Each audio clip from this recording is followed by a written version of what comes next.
بلوچ نسل کے خلاف جاری اس تحریک کو مسلسل طور پر سبوتاش کرنے کی کوششیں ابھی تک جاری ہے۔ وزیر اعظم صاحب کی دھمکی آویز رویے کے بعد اسلام آباد پولیس کا رویہ اسی کی طرح ہے۔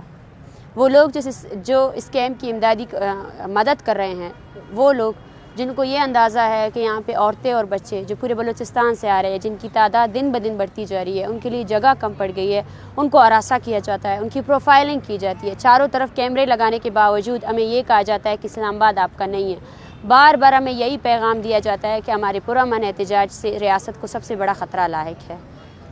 ہم اس عوام سے اپیل کرتے ہیں جو اس بیانیے کے ساتھ ہے، ہم اس عوام سے اپیل کرتے ہیں جو قتل و غارت کے خلاف ہے، ہم اس عوام سے اپیل کرتے ہیں جو ان ماؤں بچوں کے اس کے درد کو احساس رکھتے ہیں، اور جو ہمارے بیانیے کے ساتھ ہے کہ کل ہونے والے احتجاجی شٹر ڈاؤن میں ہمارا ساتھ دیں۔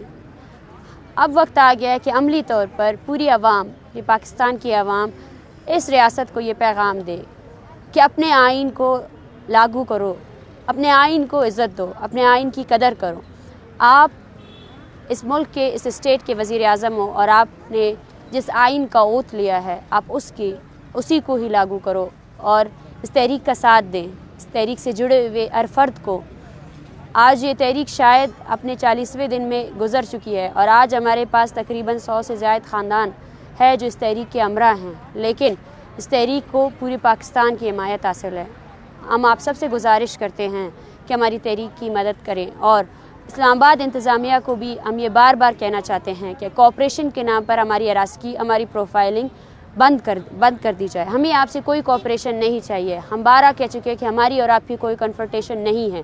ہم یہاں آئے ہیں اپنا احتجاج ریکارڈ کرانے کے لیے۔ ہمیں بار بار ہراساں کر کے، تنگ کر کے ہمارے حوصلوں کو پست کرنے کی ناکام کوششیں بند کر دیں۔ Thank you.